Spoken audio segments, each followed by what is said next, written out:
L'amour se refroidirait. Dans Matthieu verset 24 et verset 12, nous avons, et parce que la méchanceté abonde, l'amour se refroidira de la part de presque tous.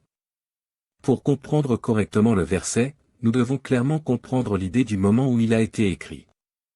L'origine la plus ancienne du vers est son écriture grecque. Et quand on regarde le terme iniquité, il vient du grec anomie, et nomos signifie loi, autrement dit, l'iniquité représente le terme sans loi. Qu'est-ce que cela signifie? Que le refroidissement de l'amour est lié au manque de loi. Disons, par exemple, qu'un homme politique vole des millions d'argent, qu'il n'est pas condamné et qu'il mène toujours une vie de plaisir. C'est un modèle selon lequel il n'y a pas de loi. Imaginez maintenant qu'au même endroit, une femme vole 1 litre de lait pour ses enfants affamés et soit emprisonnée pendant 2 ans, et que ses enfants se retrouvent sans mère.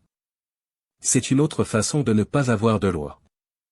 Maintenant, imaginez qu'un individu se fasse voler et qu'à travers une simple photo d'un homme noir, il le condamne à des années de prison, puis au fil des années, il découvre que c'est un autre homme qui a volé, et après des années, la personne lésée est libérée.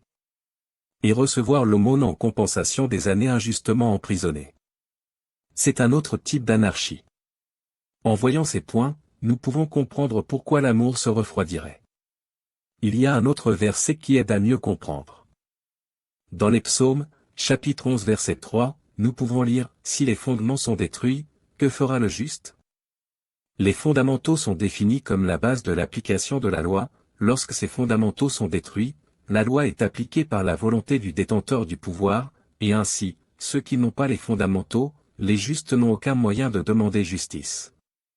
Actuellement, les lois sont biaisées en faveur de la volonté des puissants, et les pauvres et les humbles sont donc les serviteurs et les esclaves des puissants.